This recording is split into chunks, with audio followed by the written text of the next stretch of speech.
दोस्तों, आज की कहानी है बहू कोई भी बेटी या बहन मायका छोड़ने के बाद पराई नहीं होती। दोस्तों, कहानी शुरू करने से पहले अगर हमारे चैनल को सब्सक्राइब नहीं किया हो तो कर लीजिए ताकि आपके पास पहुंचे हर रोज नया वीडियो। गायत्री सांदन में इस बार की दिवाली बहुत ही धूमधाम से मनाई जा रही थी। सुबह से बहुत हलचल हो रही थी। खुद गायत्री और उनके पति मनोहर जी पूरे घर को फूलों से सजवा रहे थे। भाई दूज पर उनकी बेटी एक साल बाद घर आ रही थी। दिवाली से ज्यादा बेटी से मिलने की खुशी उनके चेहरे पर थी। विहान दादी को खोजता हुआ उनके कमरे में गया तो उसने देखा कि दादी कोई तस्वीर लिए उसे सहला रही थी। चुपके से वो अंदर गया और उसने धीरे से दादी के हाथों से तस्वीर खींचकर उन्हें सिढ़ाने लगा। दादी, मेरे रहते हुए वो किसकी तस्वीर को इतने प्यार से निहार रही हो?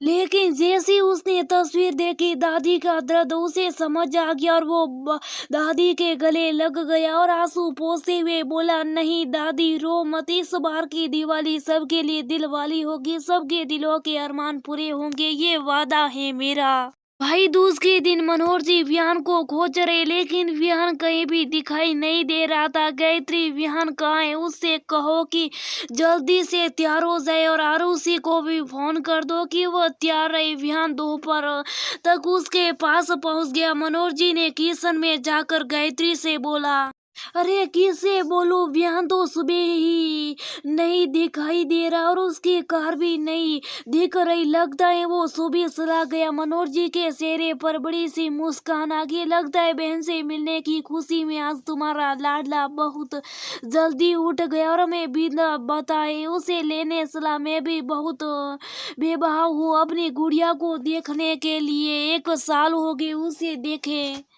1 साल? लो जी, अभी दिवाली वाले दिन ही वीडियो कॉलिंग पर उसे देखा था। अभी ना बेटी के मुंह में बाबरे हुए जा रहे। गायत्री ने चाय का कप पकड़ाते हुए कहा, वीडियो कॉलिंग और फोन ये सब दिल को सिर्फ थोड़ी देर के लिए तसल्ली देते। दिल को सुकून तभी मिलता है जब अपनी गुड़िया को अपने सीने से लगता हूँ। पता है गायत्री, जब बेटी सीने से लगती है तो उसकी धड़कनों से उसकी खुशी और दुख सभी का एहसास हो जाता है। सह की सुस्ती लेते हुए मनोहर जी बेटी को याद करते भावुक हो गए। दोपहर हो जाती है लेकिन विहान आरुषि को लेकर घर नहीं पहुँचता तो चिंता में मनोहर जी आरुषि को फोन लगाते तो उसका फोन नहीं लगता। फिर वो विहान को फोन करते लेकिन वो भी नहीं उठाता। 2-3 बात करने के बाद विहान फोन उठा। हेलो पापा, कुछ काम था क्या? काम? विहान, तुम कहाँ हो? क्या तुम आरुषि को उसके ससुराल से लेकर अभी तक घर क्यों नहीं पहुँचे? मनोहर जी फोन पर विहान से गुस्से से बात करते। आरुषि के ससुराल? लेकिन मैं वहाँ क्यों जाऊँगा? मैं तो अपने दोस्तों के साथ आउटिंग पर आया हूँ। घर आने में बहुत रात हो जाएगी। लेकिन विहान, आरुषि मनोहर जी की बात को बीच में काट कर विहान हंसते हुए कहते हैं, क्या पापा, आरुषि कोई बच्ची है जो उसे लेने जाऊं?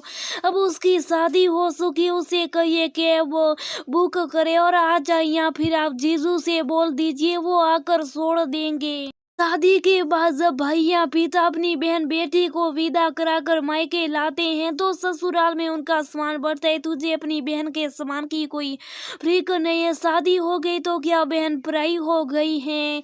क्या उसे हम सबका प्यार और सम्मान पाने का हक नहीं? तेरा जितना हक प्यार और सम्मान का उतना ही तेरी बहन का भी है। कोई भी बेटी या बहन मायका छोड़ने के बाद पराई नहीं होती, मगर मेरे लिए वो पराई हो चुकी और इस घर पर और आपके प्यार सम्मान पर सिर्फ मेरा हक है। विहान की आवाज में थोड़ा गुस्सा था।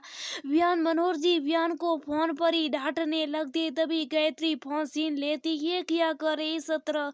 कोई जवान बेटे पर गुस्सा करता है क्या? तुमने सुना नहीं, इसने क्या कहा? अपनी बहन को पराई कहता है। ये वही बहन है जो इससे एक पल के लिए भी दूर हो जाती थी तो पूरा घर सिर पर उठा लेता था। अपनी पॉकेट मनी से उसके लिए गिफ्ट लाता था। विदाई के बाद घंटों उसके कमरे से रो रहा था और आज उसी बहन को पराया बोल रहा।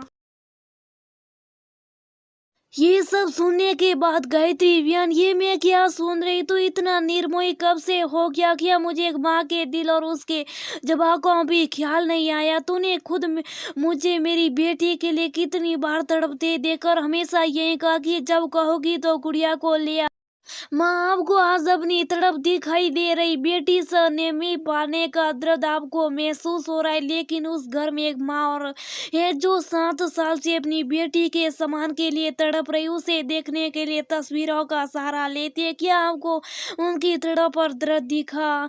विमू बुआ भी इस घर की बेटी और बहन है, तो उसे उन्हें इस सम्मान और प्यार से क्यों वसीयत रखा गया? मैं तो वही करा जो पापा करते आ रहे। वियान की बात सुनकर गायत्री और मनोज एक दूसरे को देखने लगे। आज तूने मुझे आईना दिखा दिया। मनोज जी और गायत्री वियान की बातों से पछताव की आग में जलकर रोने लगे। पापा, भैया, ये सब सुनकर मनोज जी आरसिया से दरवाजे की तरफ देखते। आरुषि और विमी दोनों आकर मनोज जी से गले लग जाती है और विमी बुआ तो बच्चों की तरह रोने लगती है। क्या भैया, आप बिना न फोन न कोई खबर अचानक भेज दिया? वियान को गाड़ी लेकर भागकर आई हूँ। खुशी से ऐसा लगा कि पापा आज भी जिंदा हैं। मनोज जी अपनी पलकों में आंसू लिए वियान की ओर देखते और वियान पापा को चुप रहने का इशारा करते रहे। शोर सुनकर दादी भी बाहर आ जाती और विमू को सामने देख खुशी से रोने लगती है। दादी बुआ को गले लगते देख वियान और आरुषि की भी आंखें भीग जाती हैं। दादी वियान को ढेरा आशीर्वाद देती और आंखों के इशारे से कहती है कि मुझे उम्मीद नहीं थी कि 7 साल बाद ऐसा भी खुश होगा। तेरी बुआ को बेटी और बहन का सम्मान और प्यार फिर से मिलेगा। सच में इस दिवाली तूने सभी के अरमान पूरे कर दिए। आज फिर एक बार रिश्तों को मजबूरी से जुड़ते देखकर मनोज जी खुशी से रोने लगे। उन्हें पूरा यकीन हो गया कि उनके जाने के बाद भी वियान रिश्तों को सदा हिफाजत से रखेगा। बेटी और बहन अपने पैर कुछ लेने नहीं आती, वो तो अपने उन पलों को और उन रिश्तों को जीने आती है जो वो ससुराल में साकर भी नहीं पा सकती।